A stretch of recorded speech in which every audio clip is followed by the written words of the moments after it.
you wait for another? Starts with a simple enough question. Is it you? Are you the one?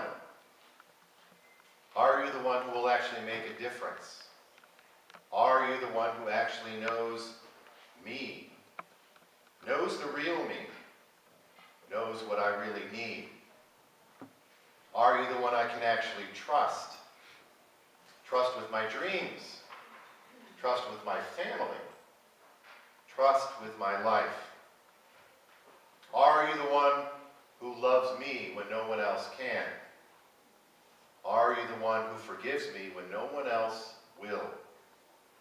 Are you the one who saves me when I can't seem to save myself? These are questions that people ask of God every day. The faithful ask these questions from time to time. The faithless have asked these questions at key moments in their lives. Those who are struggling with their faith ask these questions a lot. Those who are suffering ask these questions even more. Are you the one? Are you who they say you are?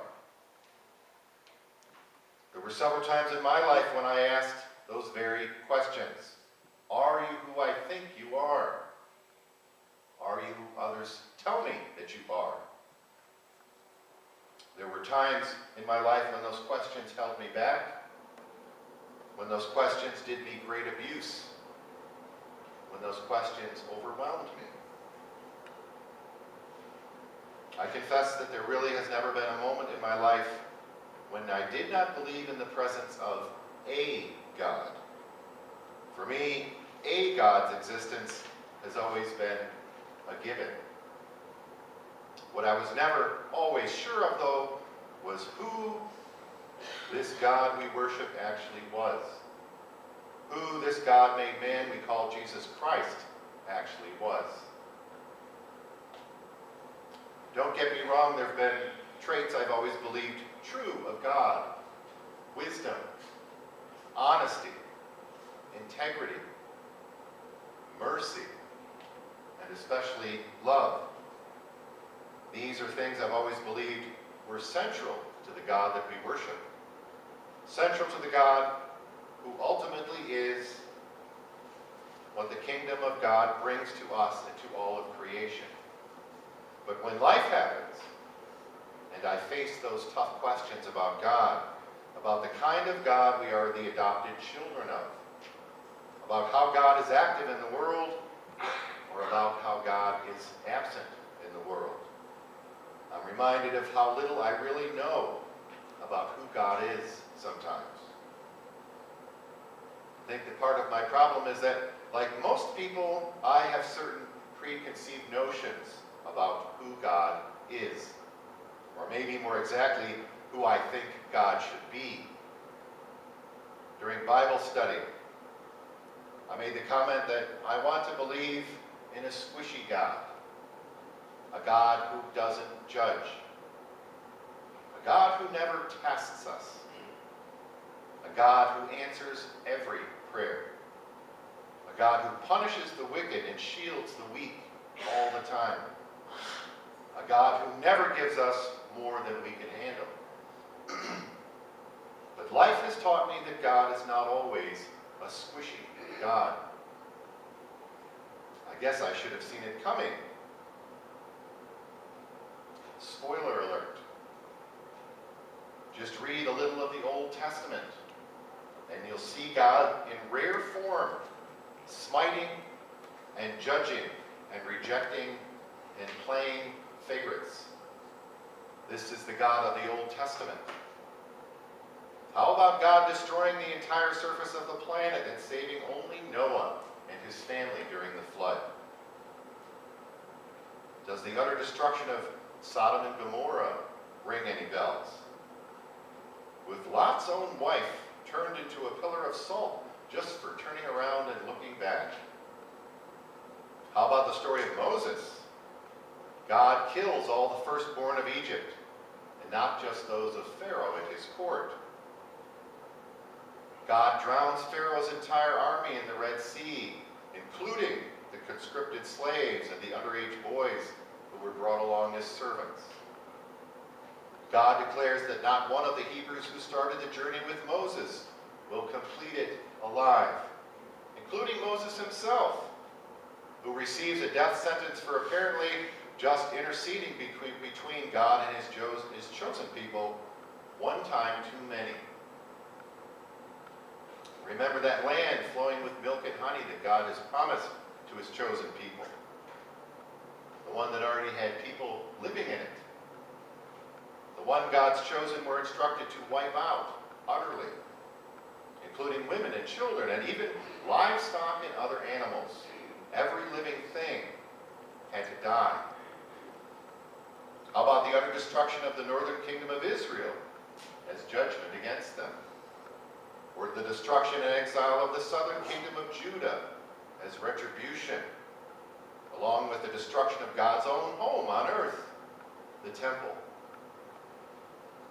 So when John the Baptist, a faithful Jew as any is faithful, an Old Testament Jew, shows up declaring that God is soon to send the Messiah into the world to set things straight, to restore his chosen people to power, and to even the score with those who have persecuted and killed his children.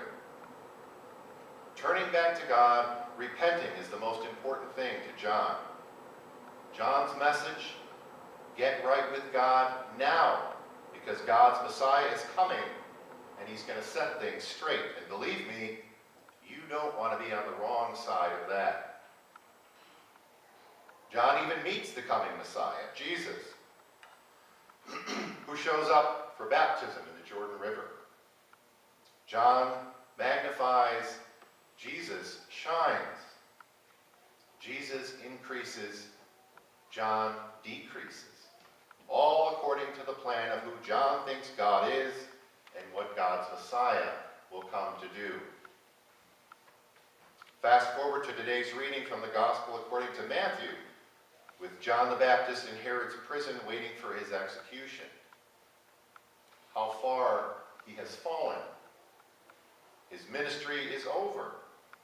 His followers are separated from him. His focus changed from excitingly counting the days until the Messiah comes and set things straight to quietly counting the days he has left to live. John knows God, and so he thinks he knows how God's Messiah will act and what he will do. So far, none of that has happened. And so John sends the question via his disciples to the one he thought he knew, the one he once upon a time was so sure was the Messiah. Are you the one who is to come? Or are we to wait for another? I guess we're not in bad company when we ask those questions. Can God be trusted? Does God keep his promises? Has God just left us here to fend for ourselves? Does God care about me and what I'm going through at all? Has God brought us out into the wilderness just to watch us die? We are not the only ones who ask these questions, and God does not think less of us for asking them. Jesus says of John, despite John's apparent lack of faith, truly I tell you, among those born of women, no one has arisen greater than John the Baptist. If John the Baptist suffered from the same crisis of faith that we sometimes do, it looks like we're in some pretty good company after all. So what are we to take from all this on a Rose Sunday in Advent? This Gaudete Sunday that we're called upon to rejoice. Life is a journey with God and a journey toward God. Sometimes we'll catch a glimpse of God's map for the journey, but more times than not, we're not going to have a clue where we're going or why. We are called upon to walk most of the journey by faith alone. We move forward because of our trust in God, by not allowing ourselves to be held back by what we think we know about God. The bad news and the good news is that God isn't going to give us all the answers along the journey. There'll be surprises, disappointments, struggles, and joy. We learn as we travel along the road. Sometimes that makes the journey exciting, and sometimes that fills the journey with fear and pain and suffering. We have to make peace with that. That's why God doesn't make us and take us on this journey called life alone. That's why God has given us the gift of other travelers that we're always meeting along the way. Think about it. You and me, all of us together on a mission from God. That's the stuff that blockbuster movies are made of. Rejoice, even if it's just for today. Rejoice in our fellowship, especially at this time of year. Rejoice in the salvation that the journey brings. And most of all, rejoice in the one who made it all possible for us. The one who loves us